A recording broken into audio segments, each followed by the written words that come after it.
So you have to drive engagement.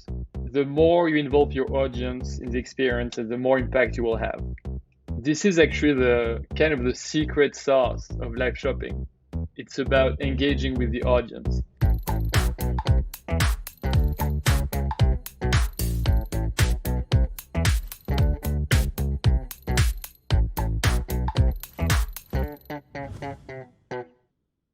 Hello, everyone. My name is Terrence Fox, Head of Innovation and Sales at iAdvize, and it's my absolute pleasure to welcome you to today's webinar, all about live shopping and how, of course, you can achieve a 20 to 26% conversion rate with live shopping.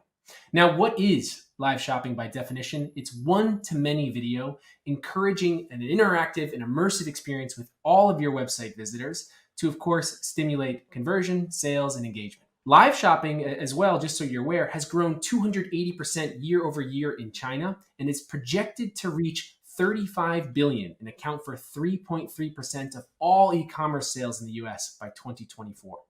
So the wave is here. It's my absolute pleasure to be joined by my old friend, Sylvain Bailly. He is the head of customer success here at iAdvize. And importantly, he has plenty of years experience in the e-commerce space. So Sylvain will share an interesting perspective coming from Fullbeauty brands, Ashley Stewart, and of course, having that knowledge and background on why live shopping will be so important to tackle for many retailers moving forward. Sylvain, it's an absolute pleasure to have you here. Can you hear me? Yes, I can. Hi, Terrence. Thank you for having Great me. to have you here. Hopefully I flattered you enough. I can see that you're blushing. Of So course. a pleasure as always. So Sylvain, did I miss anything from the definition of what live shopping is that you think is important to stress? Of course, this is, again, a little bit ahead of the curve. It's very innovative, but what else do you think people should be aware of, if anything? Yeah. So as you mentioned, I've been in e-commerce for more than 10 years, and many brands, and I was one of those e-com directors doing it. We've been offering the same e-commerce experience for the last 20 years for customers to buy online. So in most cases, it's a basic product page with description and images that are not always accurate, by the way. And today's customers, they want more information. They need independent expertise. They want to see the product in action. They want to interact with people and experts and other customers before buying. And a lot of that today, a lot of those customers actually go on social media like YouTube, Instagram to see influencers or independent experts' videos before buying a product. So basically, the question now is how do you create that interactive and immersive experience on your website to meet today's consumers' expectations? And basically showing that product in a more interactive way, getting customers' questions answered right away, etc. Similar to what you would have in a store. How do you do that on your website? And this is exactly what live shopping is. And I can imagine with the explosive growth e-commerce has had with the pandemic, and for every brand and retailer that has high touch retail items, this is a great immersive way a way to encourage that sort of touch and feel that consumers want in store, maybe that they weren't able to have recently. But naturally, too, I'm sure Gen Z and millennials are super appreciative of this new channel. Yes, definitely. definitely. So I don't want to steal any more of your time or thunder. I know you've got a lot you want to cover. Let's start to dive into how to achieve a 20% conversion rate with live shopping and, of course, what this could mean for retailers and brands moving forward. All right, let's get started. So I'll be sharing a lot of best practices so our audience will understand better what live shopping is about, how should you set up a live shopping session. And of course, if the audience want to ask questions, we'll be here to answer. So feel free to ask questions on the chat. One stat, 88% of 18 to 34 years old say they're interested in entertainment. Shoppertainment, which is a fun shopping experience. And this is from Forrester.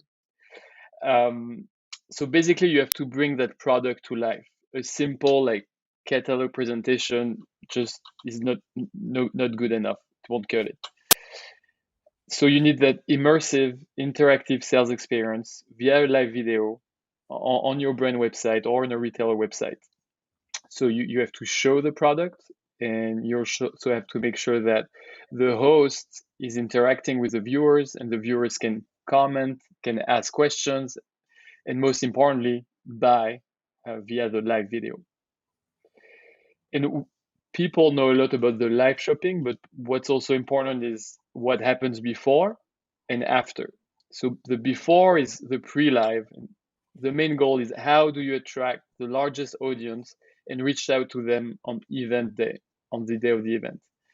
During the live shopping, it's all about boosting the add to cart, and then the replay is really about optimizing conversions. And by the way, 30% of revenue is actually happening during a replay session. That's what we see with our clients. Sylvain, if I can ask and have you pause here for just a second. So obviously, everyone's familiar with QVC or Home Shopping Network and live shopping as it originated years ago. And then, of course, recently brands have started to deploy Facebook Live or Twitch or other areas to stream sort of live shopping events. What are the biggest benefits naturally to someone who's looking at live shopping for their own website versus those alternatives? So it's going back to the reason why brands are going after direct to consumer strategy. So there are three main reasons. Number one, it's about controlling the data. So you're going to be able to get the phone number of that customer, for example, and you can reuse it later on. So you want to own the data, customer data. The second one is about being more efficient in terms of margin, because if you do it with third-party platforms, you usually have to pay a commission on the sales if they offer the ability to convert and to buy via that live session.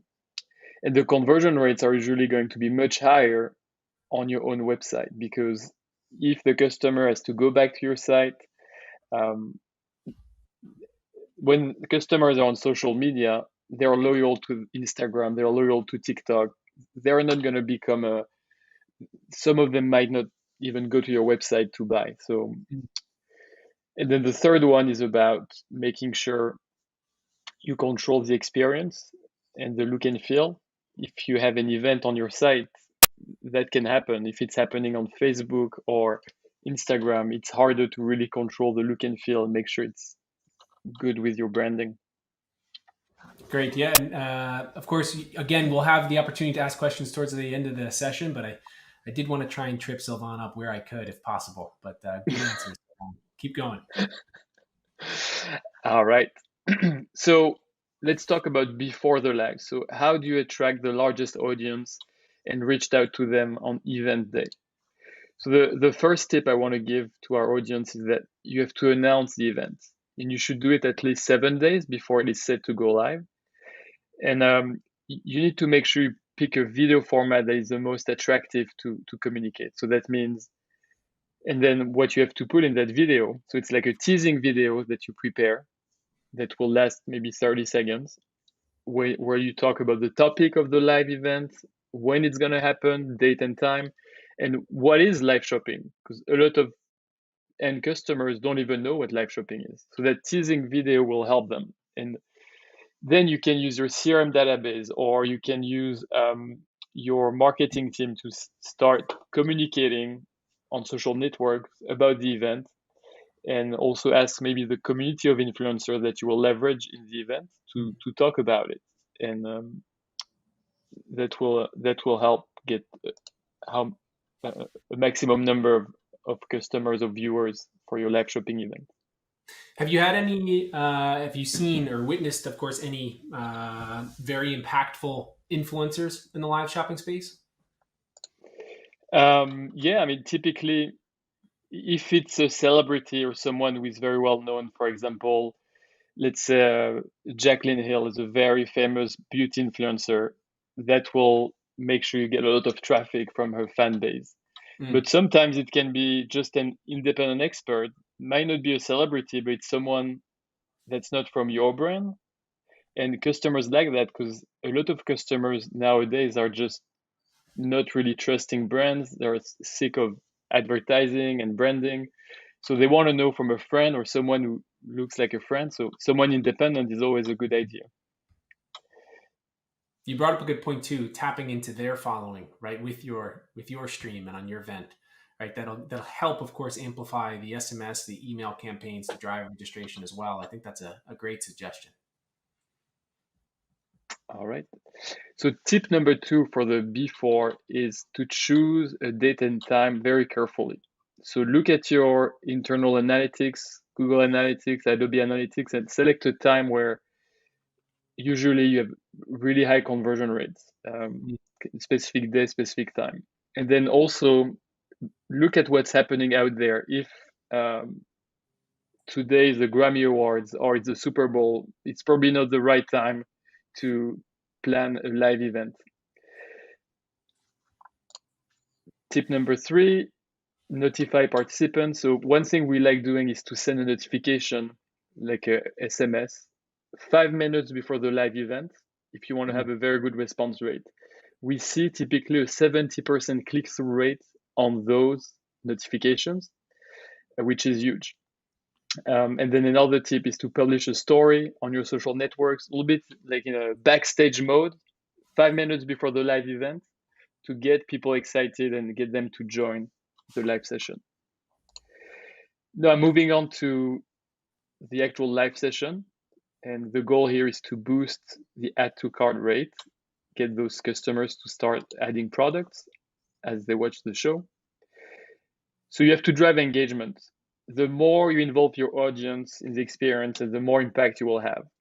This is actually the kind of the secret sauce of live shopping. It's about engaging with the audience. So what does that mean? It means the hosts must ask questions to viewers. What do you think about this and that? Tell me which color do you prefer? And thank people by quoting their name when they post a positive comment, and answer questions live. And so, just so I'm understanding, this would mean the audience is, of course, typing text or chat into the messaging window where the video is occurring, and then there'll be sort of a moderator to engage and stimulate more discussion. Right. Okay. And the live host, the host behind the camera, will be able to see some questions that the moderator can show via a teleprompter, for example, or a big iPad. So that makes sure there's this interaction between the host and the audience. I think that's a great point. Make sure it's a conversation, not a one-way presentation. Definitely. Exactly. Tip number 5, it's all about exclusivity. If you are going to show the same product that has been on your website for the last 2 months at the same price, putting it on a live shopping event, even if it's shown by a celebrity or an influencer, is not going to do anything. So you really need that exclusivity. The viewer expects a one-of-a-kind experience with expert advice and exclusives. So ideally, you present a new product in a pre-launch mode. You can't get it anywhere else except if you are in the live shopping session. Make sure you have an exclusive live shopping offer. Usually try to do it a little bit before the 20-minute mark. So maybe after 15 minutes, because this is when we see a drop off. You need to get people excited and have them add to cart by telling them, hey, we have this offer now, do it, before they leave the shopping session. And the offers can be a contest. It doesn't have to be a promo code. For example, we had a retailer, a fashion retailer, offering what they call golden tickets, and they would randomly put a $500 voucher in orders. They would put 5 in orders that were placed during the live shopping event. So it's a chance to win $500. So I thought that was pretty cool. And they actually showed on camera the 5 golden tickets. It was pretty cool. It got people very excited. Number six, we talked about it a little bit, but answer questions live. Make sure the product presentation is limited to 3 key arguments, and spend time answering live questions from the viewers as soon as the product presentation is over, so you can address any concern or potential friction in the journey. There was an example from a baker. It was a bakery company, and the chef was behind the camera presenting their holiday pastry, and someone in the audience sent a question saying, "Is this fish gelatin or pork gelatin?" And when the chef answered it's fish gelatin, we could see in the data the add to carts went up. There was a huge spike. So Mm. answering questions live is actually helping you add to cart and drive more revenue. So it's very important. Yeah, almost like you should, of course, keep kind of like the FAQ for that product line in mind to make sure you're speaking to it, right? Identify any friction points in that product that you're demoing to address concerns or give reassurance to drive cart. That's great. So we've talked about before the live, during the live. Now we're going to talk about what happens after the live and how do you optimize sales. So the tip here is to leverage replays. You want to publish a replay of the live session at the end of the live event to make sure customers who were late or missed the event are able to see everything that happened during the live event. And I was telling you this earlier, Terence, but 30% of the transactions actually come from that replay landing page when we looked at past live shopping sessions. You also want to reuse all that content in your product pages. So you can put those video replays on your product pages, for example, a specific question or when that specific product is mentioned or presented. Make sure it is also on that product page. So this is great. We can actually take little snippets of what was covered in a live session and put it on that PDP to highlight that Yes, session. exactly. Cool. And you can also leverage that content on social media. So you can reward the content and create little stories, so videos of 45 to 60 seconds. And then you can publish them on social networks to increase your reach and conversion. And maybe that story can be a specific question, like let's say it's a cosmetic brand. It could be, how does this product work for dry skin? And then you can show the answer live via that story. And yeah, a few just to end, a few high-level metrics. Actually, this is from that chef I was talking about that make delicious pastries. They saw a 28% conversion rate during the live event. So, most retailers are happy if they see a 3% conversion rate. So this is huge. I haven't seen that type of conversion rate for a long time. I think the only other time I saw that is with live chat. 26% of their December sales were made in one evening from that live event. And they had a little bit more than 6,000 viewers. Yeah, no, this is very helpful. Thank you, Sylvain. Of course, live shopping, the wave is here. It's very exciting. We see that a lot of brands and retailers are talking about it, but the main struggle is, what do we begin to look at to educate ourselves or to actually deploy the first live shopping instance? Everyone, we're of course on standby now to take any questions or comments you might have. We did try to answer a few of them throughout, but let's take a look at possible inbound questions now, Sylvain, to see what we can do.